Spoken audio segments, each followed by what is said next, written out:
The U.S.-North Korean situation is a story of escalation and serious threats. The U.S. seems closer to war with North Korea than at any time since the July 1953 armistice halted the fighting in the Korean War. Here's what you need to know about the situation with North Korea and the possibility of war. July 4th.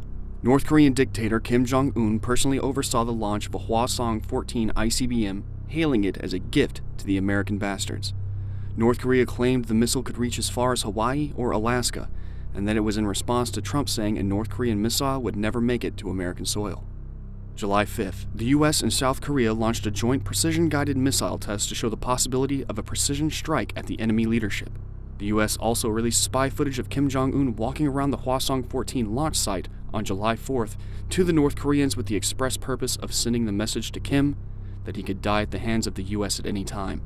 General Vincent K. Brooks, commander of the American forces in Seoul, warned North Korea that the only thing stopping the U.S. from going to war is self-restraint. July 6th, Russia blocked a UN resolution calling for significant measures in response to North Korea's ICBM test. Moscow said that it could not confirm if the missile test was an ICBM or not. July 17th, South Korea's Unification Ministry offered to conduct military peace talks with North Korea. July 20th, after a few days of silence, North Korea's state-run newspaper, the Rodong Sinmun, released an article lambasting South Korea for offering peace talks while they threatened military action. July 25th, during an interview with Pyongyang's state-run Korean Central News Agency, a North Korean Foreign Ministry spokesman said, "Should the U.S. dare to show even the slightest sign of attempt to remove our supreme leadership, we will strike a merciless blow at the heart of the U.S. with our powerful nuclear hammer, honed and hardened over time." July 28th, North Korea tested another Hwasong-14 ICBM. The missile landed in the EC off the coast of Japan, sending both South Korean and Japanese officials into emergency meetings. In response, South Korea and the U.S. conduct another joint precision missile test. Secretary of State Rex Tillerson condemned the launch and laid the blame of North Korea's continued advancement of the Communist states' missile program on Russia and China, saying as the principal economic enablers of North Korea's nuclear weapon and ballistics missile development program, China and Russia bear unique and special responsibility for this growing threat to regional and global stability. July 29th, Trump verbally blasted China on Twitter for their soft-handed approach for reining in North Korea. July 30th, Japanese Prime Minister Shinzo Abe announced that he and Trump agreed to take further actions against North Korea after the latest ICBM test. Both leaders agreed to take all necessary measures to protect Japan. The U.S. military successfully conducted a test of the Terminal High Altitude Area Defense System over Alaska. The system is meant to intercept missiles out of the air, destroying them before they can reach their target. July 31st.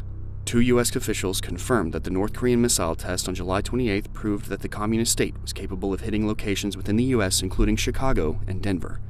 According to experts, this put North Korea 2 years ahead of where they thought they would be in terms of missile technology. August 3rd. Pyongyang declared Thursday that the U.S. and South Korea can count on more unexpected gift packages in response to the July 28th precision missile test. North Korea added that the U.S. mainland was on the knife's edge of life and death. National Security Advisor General H.R. McMaster responded in an interview that a preemptive strike against North Korea was on the table. August 5th. The UN Security Council unanimously voted to pass the single largest economic sanctions package ever leveled against the North Korean regime for consistent violations of UN resolutions. August 7th. North Korea vowed a 1,000-fold revenge against the United States for the UN sanctions. August 8th. Intelligence officials believe North Korea has a miniature nuclear warhead capable of fitting on an ICBM. While there have been no confirmed tests, North Korea claimed they already have successfully tested a nuclear ICBM. Trump told reporters Tuesday that any further threats from North Korea will be met with fire and fury like the world has never seen. The Korean People's Army announced Wednesday that it was reviewing military options to form attack positions around the U.S. territory of Guam in order to send a stern warning to the United States. August 11th.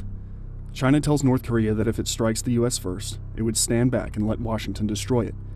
Alternatively, China tells the U.S. that if it strikes first, it will intervene on North Korea's behalf. August 14th. Intelligence officials and experts believe that North Korea's sudden advancements in missile technology can be traced to a Ukrainian missile factory that had fallen on hard times. This answers the question as to how North Korea was able to obtain nuclear ICBMs 2 years ahead of predictions. August 15th. North Korea decides it will stand down on Guam and allow the US to make the first move. South Korean officials see this as a window for peace. Should it come to war, it is still not certain what part Russia or China will play.